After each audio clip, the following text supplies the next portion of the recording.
Hey guys, and welcome back to another video. Well, live stream, I should say.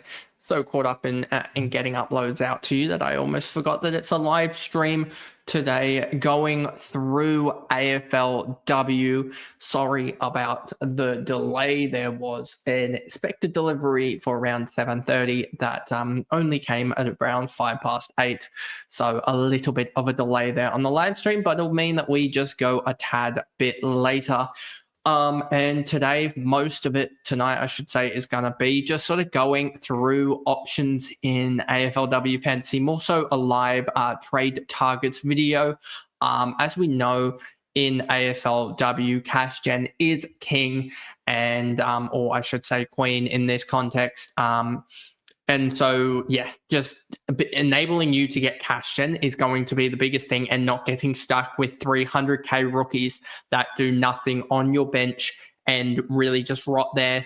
Sometimes not playing is actually better than playing for some of them. But yeah, some of them are not going to be making cash. And that's why we want to be onto the best rookies now, because if you don't get them now, you're not going to be able to get them. But we also need to be, I guess, cognizant of the fact that, some of the the way the break evens work and the way cash generation works, it doesn't necessarily mean that Painter is the best option because she scored well. She's obviously going to have a really good break even, but the outcomes for the players that scored really poorly, that of Ash Center, isn't actually as bad as what you think. So I think the break evens are a lot closer, or the projected break evens of what we've sort of discovered is a lot closer than what you actually think they probably are.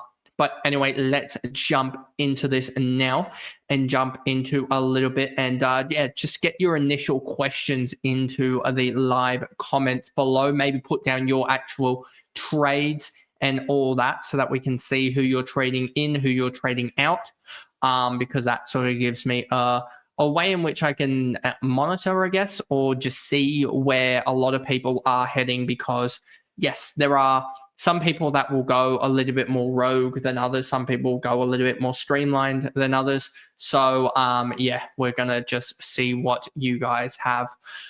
First question, are you okay with Wrench on field? Yes, 100%. Schilling definitely going down does hurt, but I just think that her role, she's so much more set, and I have a feeling that they want that defensive anchor in that midfield. Yes, they could have done it with Swanson, I think, but Swanson has looked really good down back alongside Thomas. So I think that Wrench is a former midfielder as well. That, yes, she played a year in defense for the Eagles, if my memory serves me correct. I can actually look this up for you guys. But I'm pretty sure as a junior, Wrench was actually an on-baller. Let me just check. As you can see, she played her first year as a defender. And I can make this slightly bigger for us all here, because it is really hard to actually see that. And there you go. So you can see her first year, 24%, 24 fantasy points per game, and no CBAs. Whereas you can see that role, 73%, 77% TOG. So I just think that she might not put a 75 up each week, but she's probably going to put somewhere in that 50 to 70 region each and every week, which will just be really, really good. Corey going Stannett to Amber Clark. I think that's Amber Clark's actually one that we were sort of a little bit off in preseason, that I didn't think that she'd be as good as she was in game one. And obviously it could be an outlier result. But she is in a role that's very, very capable, I should say, of scoring well. So of scoring at least better than some of the key forwards. So it is one that I wanted. I wanted to get to Amber Clark, and you'll see in my video tomorrow on my team reveal for round 2, you will see that I couldn't actually get to Amber Clark, which is a little bit annoying, but it is what it is. And there'll be another forward that I go to instead. But I really like her if you're able to, because she's also not extremely expensive. And one of the things that, and I want to just bring up, what is her break even exactly? Her break even at the moment is the exact same as Bogue. So do you really want to pay up? And I do think there is merit in this one. Do you want to pay up 67k more for the projected same break even? And I would say most of the time not, But in the case of Amber Clark, I think she's more consistently going to score those 60s, whereas I don't think Blythen Bogue is going to, I'm probably butchering her name, is going to score as consistently as that. So you probably want Clark over Bogue. But Bogue could have that outlandish game. So, Emma Clark, window to Goldsworthy. I think that's an obvious trade. Or you could effectively just say Stannard to Goldsworthy, window to Clark, etc. I think most people that are trading out Stannard are going up to Goldsworthy. Goldsworthy, she scored 52.5 in that role, and she's priced at 77. If she does go in the mid-90s, let's just say 90 or so, that's around about, if we just do the calculations, I believe it's around about a price point of, if we just do it, 90 times the, what was she priced at in the end? Was she priced at 77 or so? Let's just do the likes of Goldsworthy. Goldsworthy was priced at the start at 77, and she's done 90 in the past. So 77, and she was at like 103. So divide that by 77. Yeah. So I think that she's going to get somewhere in and around about 100K of cash generation, give or take. And B, she's probably going to top out at around 1.15, 1.2. But I just think that Goldsworthy is obvious. And then Barnett is one that I think is actually, she faced a really tough matchup in Carlton. I believe that they're the second worst matchup for rucks. And so from last year, at least. So for her to be able to do as well as she did, yes, there is a little bit of a flaw there in that she did take a lot of points in the last quarter. But I do think that there is something to it that she did really well off only 8 hit-outs, and there's a chance for her to have that sort of 15, 20 hit-out game, which negates a lot of what her non-disposal workers was doing. So I do think that there is an avenue for her to get those extra points there and still average. I'm not going to say that she's going to average 80. She doesn't need to do that. Let's actually just show you what Barnett is doing in that game there. So she had 11 kicks, 1 handball. I think she can do roughly, 35 points from disposals. I think she can do, I think she can do that. She did have 54% ruck time. That's probably more so what I'm looking at than the 100% CBAs. That 35 points from disposals, think that's achievable. 5 marks, don't think that's achievable. So we will lower that down to say 2. So that's 6 more points. So that's already 41 points there. 6 tackles. She probably, given the increased ruck time, we can say 4. I think that's reasonable. So 4 tackles. So that's 41 plus 16. That's 57. Now, she had 8 hit out against one of the toughest rucks to do it. Ruck combos, I should say. I think she can get that up to 13. I think that 13 number you see here from her one game, again, that it is one game, but I do think with the increased ruck time, she's done 9.7 and 9.6 on 38 and 33. If she's doing 54 hit out, 54 ruck contests percentage wise, she can do 13. Now 13 gets her up to 70, I believe. 35 plus 6 is 41, plus 16 is 57, plus 13 is 70. 70. The free kicks might be negligible, but she might lose 3 or 4.32 points there, somewhere around that marker. So that means that she is somewhat going to lie around about the 67 to 70 marker. And we know that is right in the range of a top forward. So, and she has the ability, or the role, I should say, that she could have that pop-out game where she just goes nuts. She does the 80 or something like that. I'm not saying she's going to be the F1 or something like that, but she could easily turn out to be just an F3, F4, F5, somewhere in that range. Because if we look at it, and I know that this is going to be slightly hard to look at it, because, I mean, Goldsworthy's going to be the F1. Everyone, like, it should be. Malloy at 88, don't think that's going to happen in the long run. But we look at these other ones here and we go, it's about 67 here that these ones were in the long run. So I do think that that is roughly where we're sitting for in and around that status. And I know that there's some in the 700K range like Ham, but we just lost Window, who we think is probably in touching that range as well. And so I do think that there is a reason for that. One person that I do think is a watch is actually Woodland. And I want to just see this roll because it's going to be a difference. Oh, what's she going to be called? It's going to be Ash Saint, isn't it? And you can see here 83, 36% TBAs. This is an interesting one. Ash Saint is an interesting one just because of the window syndesmosis. Could you persuade me to go an Ash Saint over a potentially someone like a Barnett? Maybe, because of the role. I'll just have to see if I can do it. But yeah, those two are the ones that I'm looking at in this forward line as cheapish players of value that I think could be really, really influential. So I think that Woodland and Barnett are the ones that in the forward line that I'm looking at massively. Trading out O'Dowd, trading out O'Dowd for Harris, getting rid of Too Good and Window for Zali, and tossing up between McLaughlin or Clark. I understand the want to get rid of Too Good because she scored a 40, but we've seen in the past with her that if we just look at this, there we go, the 42, whatever. She's done 48, 52, 63, 102 before. I just think it's worthwhile to wait a week because if we look back on that season that she had a 47 in season 7, game 10, and then came out 103. I mean, it is a little bit, I am clutching at straws here because her season was absolutely just juiced, the season 8. But if we look at that, I think that she scored a 35 and then a 65 and then a 36. She scored a 36 and then next week went 87. So I just think that there is room for her to improve here. And she played 51% TOG as well. If we improve her TOG up to the 80, 90% that she was usually playing, because I'm pretty sure she was sick alongside had an injury, maybe an HIA that she had to go off for. If we improve her TOG, let's just do it here quickly. If we improve her TOG, that's a 74.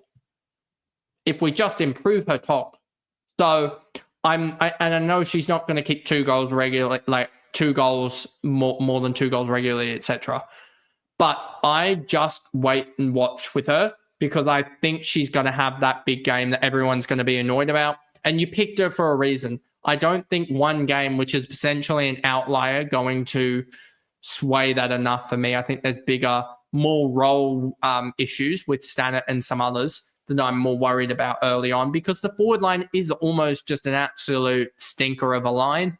And you can get by with these 40s and 50s and not really be damaged as much if they're a one-off. And I do truly believe that it's a one-off. Yep, I feel that Goldsworthy is a must-have this week. I would like Thorn, but 10K short. She tagged Riddell after the first quarter and only had 59% time on ground. If we look at Thorn, and I want to get your opinion on the sort of, I did watch the Geelong game, but some of the scores, I'm like, I didn't really notice you enough to really say that you were going to be that good. Like Thorn, like that of Kenny, and I'm sort of like, I don't know how you scored that well, to be honest. So it's interesting that Thorn was in a tagging role. If we know that, who do Geelong play, just for the sake of this? They play Adelaide. Is she going to be able to tag the likes of Marinoff? No, because Marinoff is just an absolute bull compared to the likes of Riddell, who's a little bit more in and under. So, I don't think that she'll be able to do that. She might be able to tag one of the Adelaide other players in the midfield, but we'll see about that. That'll be interesting about Thorn, what she priced at from 487K for Thorn. That'll be interesting to see how she tracks.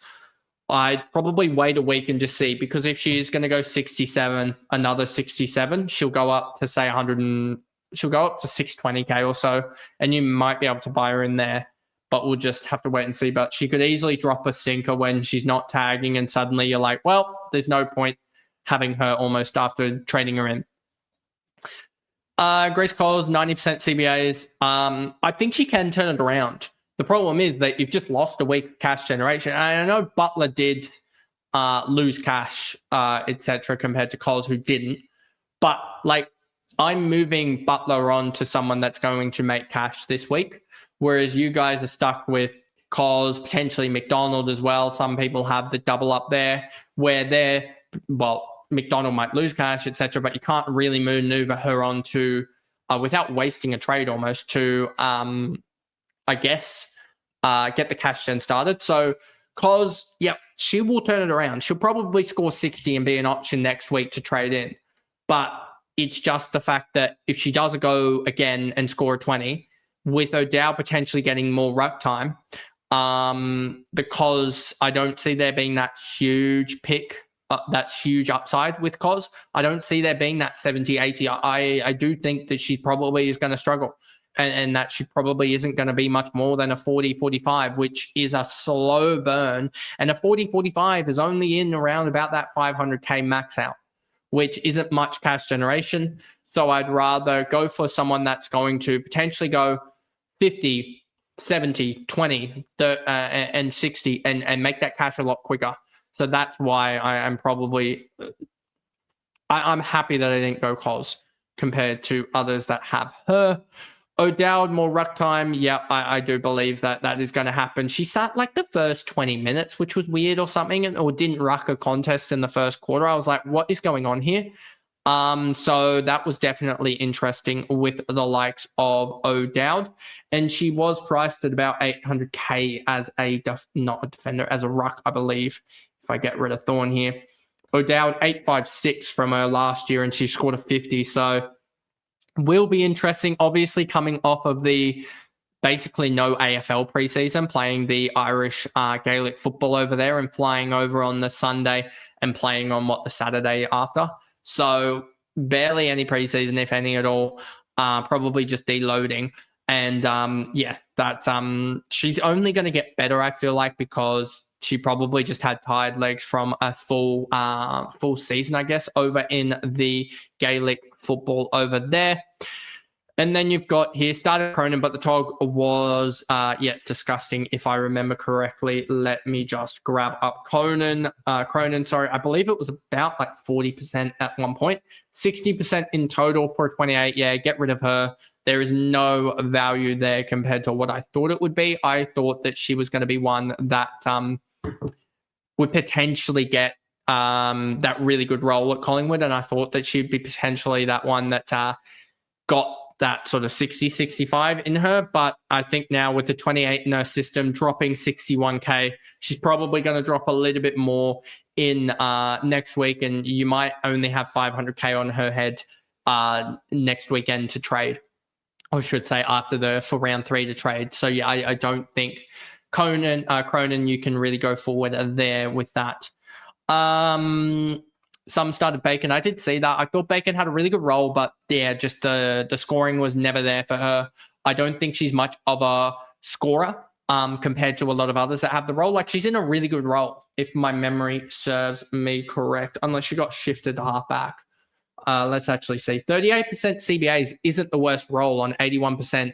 On 81% time on ground is not a bad role. It's a pretty decent role. She just has no capacity to get the footy.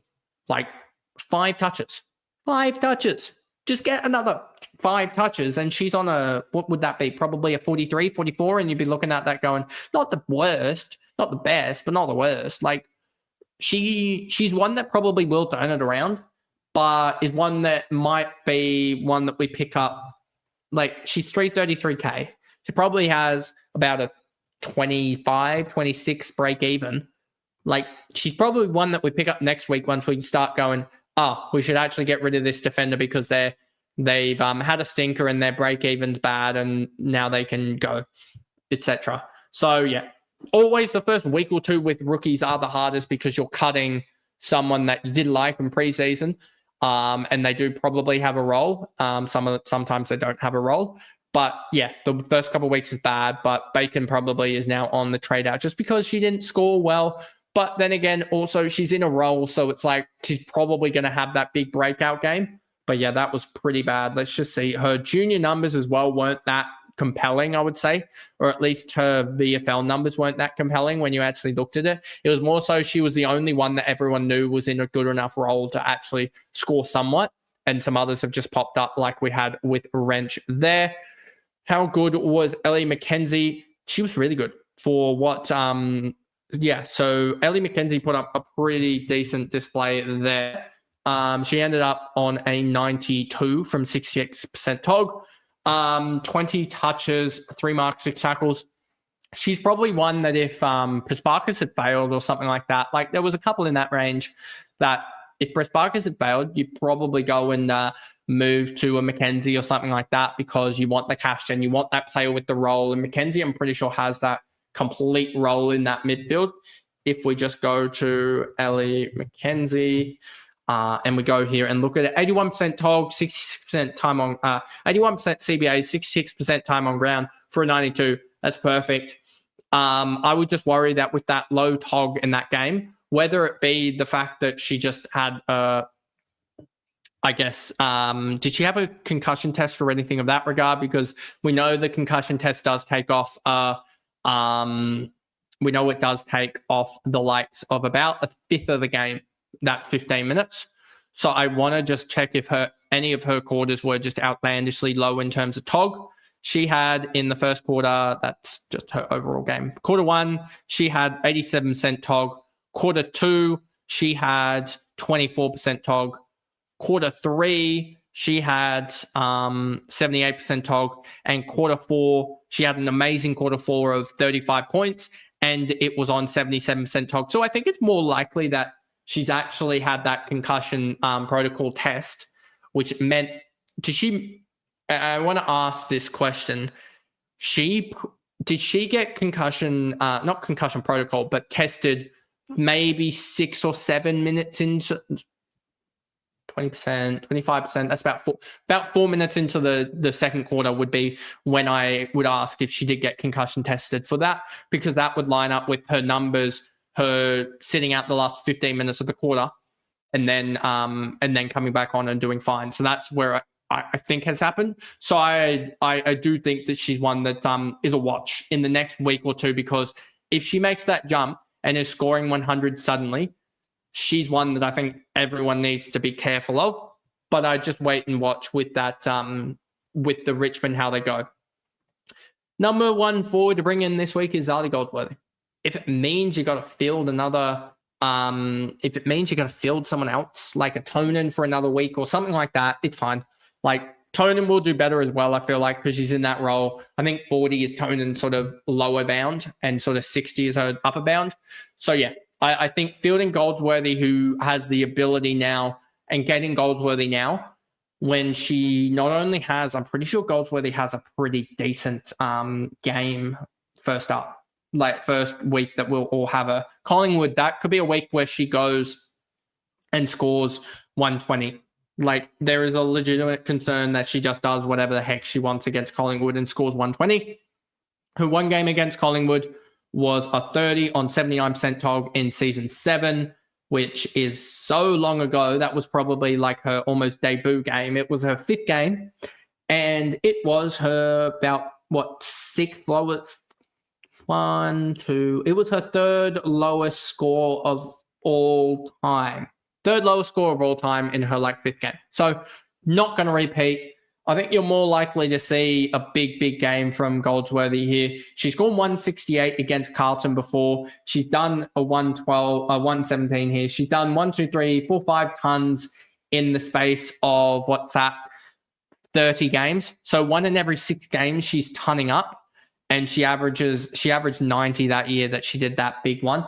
So yeah, I do think that she's one that she also has amazing TOG as well, which just helped. So I think she's one that if she goes big this week with she probably got a 70 break even. If she goes 120, she's going to go up another 120, 150K and be very hard to get if you're looking at trying to, unless you downgrade another area. So I think this is the week with the injuries to the forward line of Windows injury, plus also Stannett just in this horrific role. I think this is the week to get Zali Goldsworthy.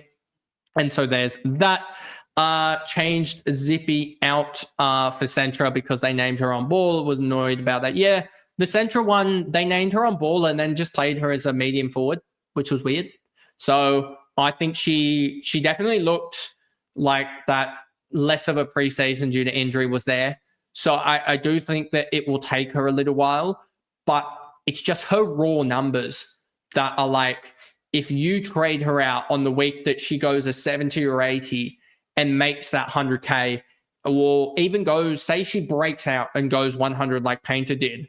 If she goes 100 off a 40 break even, she's going to go up 150K. And suddenly you've got arguably the best break even in the game, best role in out of the rookies, second best junior scorer, I believe, out of the rookies. Like, if you miss on Centra, and I could be wrong on this, she could just stink it up the year. But I don't think she will, because her junior numbers are so good and that her CBAs are going to go up from 0, I believe they are. So if you miss on Centra, that's the worry. And that's the big concern. And that's why I'm going to give her another week. Scored a 13.47. I believe I ended up, 12.31 or something like that. Wasn't the worst, wasn't the best for me. I know I left 25 points out there for Wrench. But I know for me as well, I left a lot of cash on the bench, or on my in my actual hand, so I was able to maneuver around a lot. So that was really good. So I know my moves this week are basically enabling me to go up to Goldsworthy and get Barnett, and you'll see the third forward that I do grab. Ranked 196. Yeah, it can happen if you just get away to a good start. If you get the breakout player and stuff like that. It's just being able to get the cash generation that is so key. Getting, if you do have I mean, Strom versus the others this week was quite crazy, that differential that she had. So yeah, that'll be interesting to see how that goes in the long run. But you started well. Just continue on, keeping on, getting in those cash generators and flipping. Probably next week you can probably start flipping for those serious upgrades, like Stanet and Window to.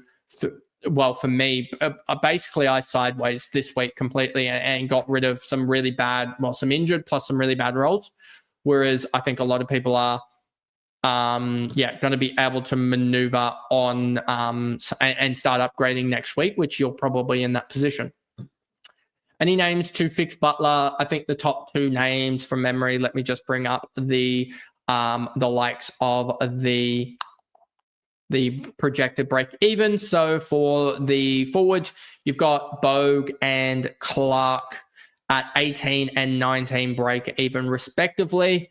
And then slightly further down the list, you've got the likes of Kenny at a 21 break even. I'd like to do some research on Kenny tomorrow. It's my day off from work, so I'll be able to do it.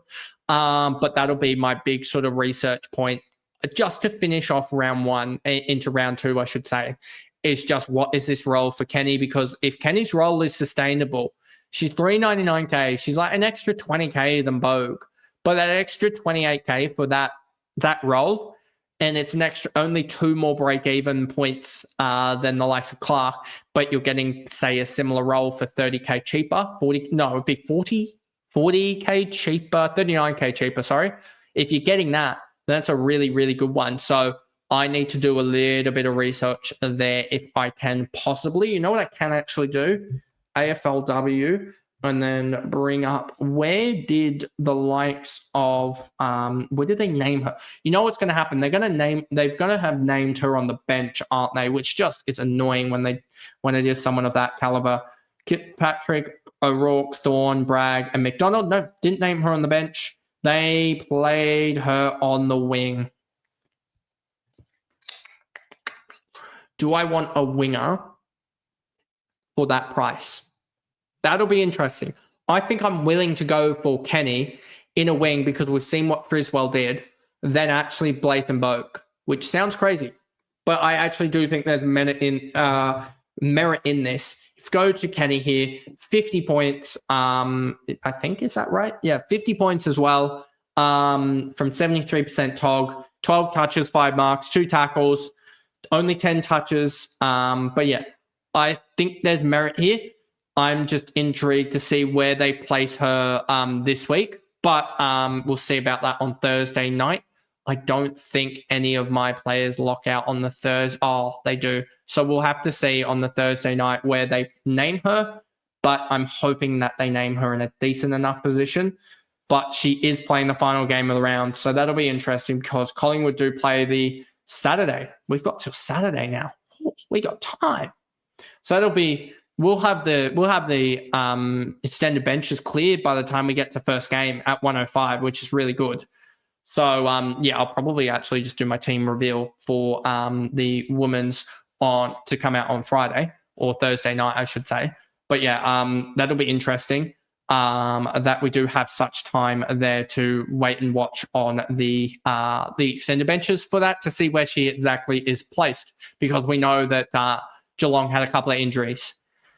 So we got Hanks is another great player. Yep, I'm just concerned, how does Hoare break up that whole midfield? And I do think that was probably an outlier performance from Hanks. I think she hasn't had many other performances go anywhere close to that.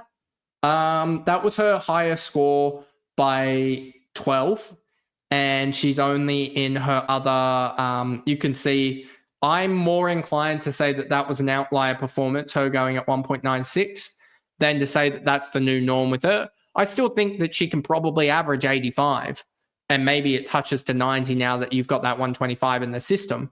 But I just don't know if it's the new norm for her. I would like to see Purcell, though, because I'm pretty sure Purcell had already. I'm going to guess it's Olivia. Yep. Olivia, on the other hand, probably similar boat. However, she does have this season. So, but she just doesn't have the tog to be able to keep it up. So, yeah, I think both of those are outlier performances. And I'm happy to make that stance there at the moment, that they're outlier performances rather than the new norm. Any thoughts on Bushby? Bushby was one that I think brought up, or at least flagged somewhere. I know that I flagged it somewhere with Bushby with regards to her scoring. She ended up on a 68, and that was on 64% CBAs. If we go to Bushby here, Bushby, 644K. What's the West Coast injury? Let's go to AFLW. Let's bring up the injuries for the likes of everyone. If we go to injuries and we go back down to here and we go all the way down to the West Coast Eagles, you'll have Schilling season foot season over done. Amber Johnson still 5-7. Boyd 3 weeks. Rigged 1-2. Belinda Smith 3 weeks. Just seeing anyone else here, Butterfin and also Laloifi attest there. Nothing else really interesting there. Feidler season bar, etc. Nothing. I'm just seeing if there's any injury that I've sort of glossed over or missed. As you can see, window 4 to 6 weeks, that's a hammer blow for Port Adelaide.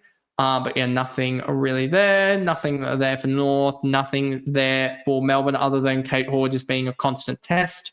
So there's that.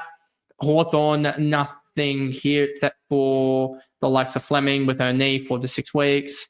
So yeah, and then you have Parker season done as well for her foot because they aren't making finals.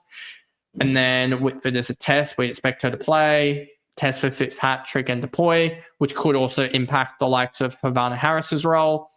And then nothing else here with the likes of Geelong, I don't think. Fremantle, neither. Essendon, don't think there's anything there. Collingwood, just doing my sort of checks here. Don't think there's anything there. And then Carlton, Brisbane, nothing there as well. And then the likes of Adelaide as well had Munyard added to the season with a broken ankle, I believe. So let's get back to this. Bushby, it'll be interesting because I think she took up a little bit of Lewis's numbers. I think what's best actually here is just to go to the CBAs for the West Coast Eagles and just show you. If we look at their CBA count, Lakay at 18, Lewis and Painter only 9% each. McGrath 2 doesn't matter. So you've got, I think that Roberts and Drench are going to take up 150% between them most weeks. Most weeks. That leaves 150% for Drennan, Bushby, and probably Lewis. Now, I don't know if they're going to play Lewis off half forward. She was in a tagging role on the weekend on McLaughlin, which was weird. I don't know if they're going to do that consistently. So I think that she's most likely going to potentially take a role from Bushby. And Bushby, if we look back again at this and look back on her roles in previous years, she's gone and had 44%, 28, 29. So she could take that next step. We've seen her go a 64 and then a 68 here, 58 on decent CBAs, an 18 on 50% CBAs, and a 10 on 53% is not the greatest, to be honest with you. So I would probably give Bushby another week, to be honest. Lamb could be a good forward, but I'm staying away from poor players, always average fantasy scorers. Yeah, that probably is the case. If we just go to Lamb here, let's look at Lamb. 738K, 76. You're actually not wrong. Where did she played on ball, didn't she? Has she flip-flopped from being a midfielder that played forward and then being back on ball? Or is she 36% CBAs? That's interesting. I'm going to say this, and I think you understand the point here. I think she's a wait and watch because that role could collapse. That role could collapse at that point. You're probably more pushing towards that, wanting that sort of 50% CBAs if you wanted to gun for her. But I think I'm willing to wait another week with her. Go for someone like an Ash Woodland now, I believe it is. Woodland? Let me just double check that as I don't want to get the name wrong. Let me just check the forwards. She's in the 700K. Woodland. I think Woodland's more likely to be the one that I want rather than the likes of a Lamb at the moment. And that's just because Woodland had the 36% CBAs as well. So there's that. Woodland's, they're both almost a wait and watch, I feel like, for another week. I feel like you can get away with that. And then potentially next week we're upgrading a Too Good to a Woodland, or maybe we're upgrading a Paxman or a McLaughlin up to an 800K, 900K defender. We'll just have to wait and see, but I think that's more, I want more data. And I'm backing in the primos of previous years to regain their form rather than going for this itty-bitty role that could peter out with one other player coming into the side or just a general restructuring and just a general outlier result. So I'd rather wait a week with that. Best defender under 344 or 344 and under. Let's go and see. And I just off the top of my head don't think there's anyone, to be honest with you, because Indy Strom is 6K over. Let's do a little bit of thought process. Let's do this so I can actually grab this. So the first player you can grab that is actually playing is Kimber, who went 28. Can't go there. You could go Libby Graham, but she never scores. Amber Shoot, a 20-year-old defender, 7 touches, 3 tackles. Let's actually look. Because I'm just trying to figure out with the likes of some of these, if they've just had a bad game. Amber Shoot. Let's go.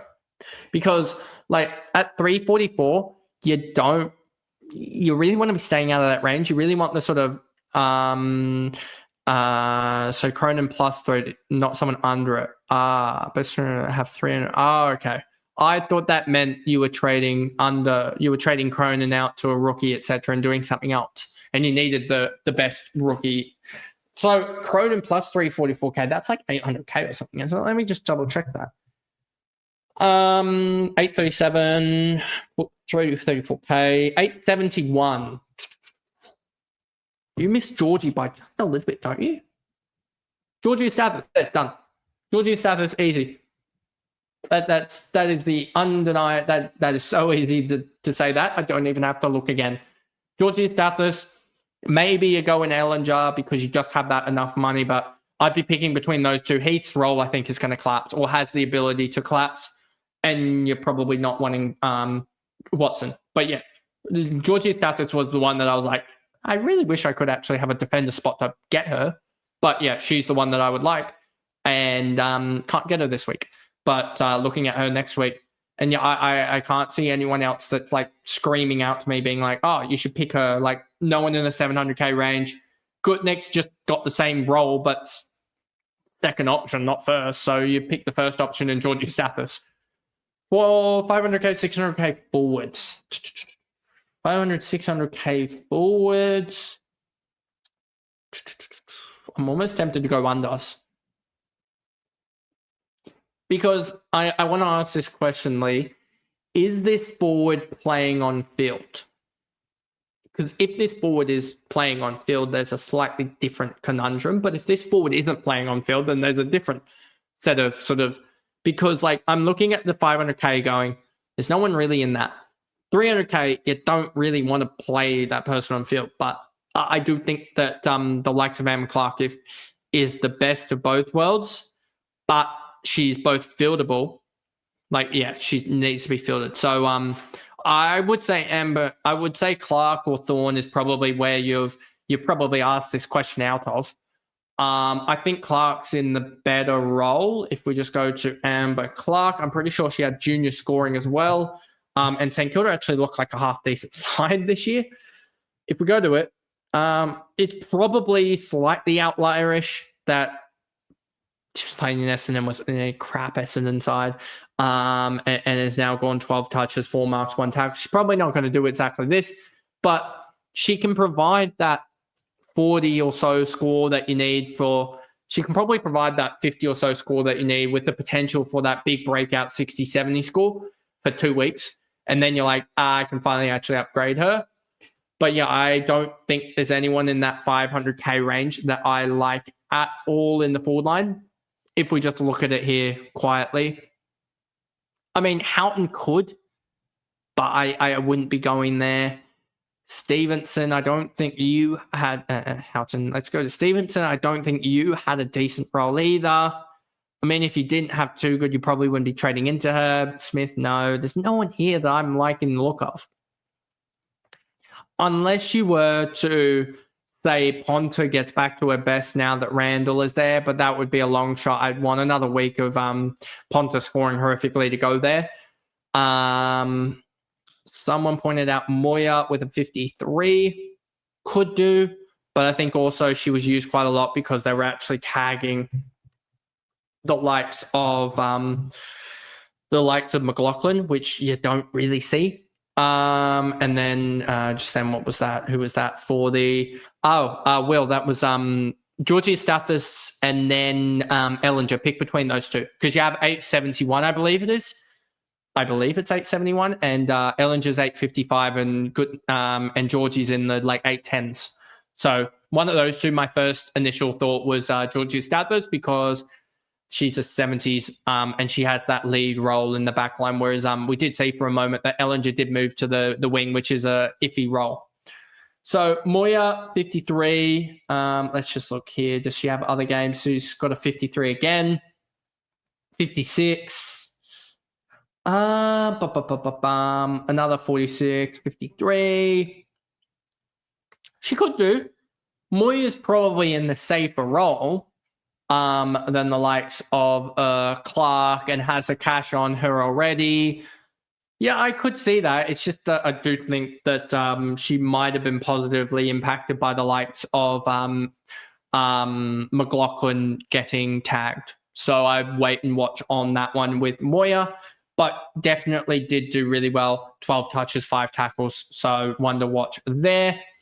Yes, on field, Moya may improve. Yep. And then, as we said, with that for the likes of Will there. So now, what is there to really talk about when there is when your round 1 is over and we're in the midst of going into round 2 and we're not really in upgrade season. We're sort of in the fix up your stuff up season. So yeah. And so for me, and I think a lot of others, it is picking this forward or defender 380, 400k option because we sort of want the cash to maneuver to a Goldsworthy or someone like that. There is still some decisions I have to make, and I'm glad that I have till Saturday to make them. But yeah, I think a lot of us are sort of deciding this forward 300, 400k option because it's close with Clark for some of us, but maybe not exactly there. Bogue's an interesting one because she basically scored all her points in one quarter. She scored, I think, 25 out of her 49. 49, sorry. So yeah, she did annoy us a little bit that she did that well because she came an option almost in a way. But let's just look at it here. So first quarter, she went 15, second quarter 5, third quarter 5, and then 24 in the last. So she's had 2 decent quarters. Just the second and third, she stunk it up. And they are playing Port Adelaide. So yeah, I do think she will play well. When am I targeting Strom? Probably round 5 or so, but she's dropping a little bit. She's got a 120 break even. We're kind of just hoping that she plays Brisbane round 2. I'm hoping she does only score like a 70 or an 80 because that will get the cash generation dropping, like the cash loss, I guess. There, if we go to Brisbane, she's played them 7, 5, and 5 and gone 35, 52, 40. Interesting, but she's definitely become a better ruck in season 8 and 9.